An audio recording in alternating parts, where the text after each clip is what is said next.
Hi hello అండి. ఈరోజు అయితే వెజిటబుల్ పలావ్ అయితే చేస్తున్నాను. ఇక్కడైతే వెజిటబుల్స్ చాలా తక్కువే ఉన్నాయనుకోండి. వీడియో సగం మధ్యలో గుర్తొచ్చింది, అందుకే వీడియో ఆన్ చేశాను. దీంట్లో నేను వేసిన వెజిటబుల్స్ ఏంటంటే ఒక ఆనియన్, ఒక టమోటా, ఒక ఉల్లగడ్డ, 4 పచ్చిమిర్చి, కొన్ని పిడికెడు నిండా బఠానీ, పచ్చి బఠానీ, ఇంకా చుక్కుడు గింజ విత్తనాలు ఉంటే అవి కూడా వేసేసాను.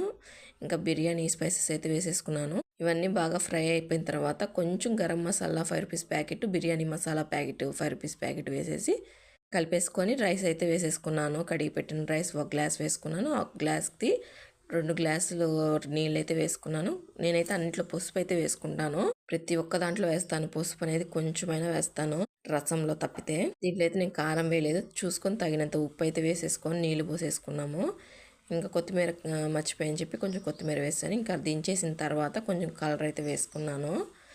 పిల్లలు కలర్ఫుల్గా ఉంటే తింటారని చెప్పని మళ్ళీ దించేసిన తర్వాత కరివేపాకు కొత్తిమీర వేసుకొని దించేసాను. దీంట్లో కాంబినేషన్ రైతా అయితే చేశాను. ఇంకా వైట్ రైస్ కూడా వండాను. వెజిటేబుల్ పలావ్ అయితే చాలా బాగా వచ్చింది. ఇంకా ఇది ఈరోజు మన చిన్న వీడియో నచ్చితే లైక్ చేసుకోండి.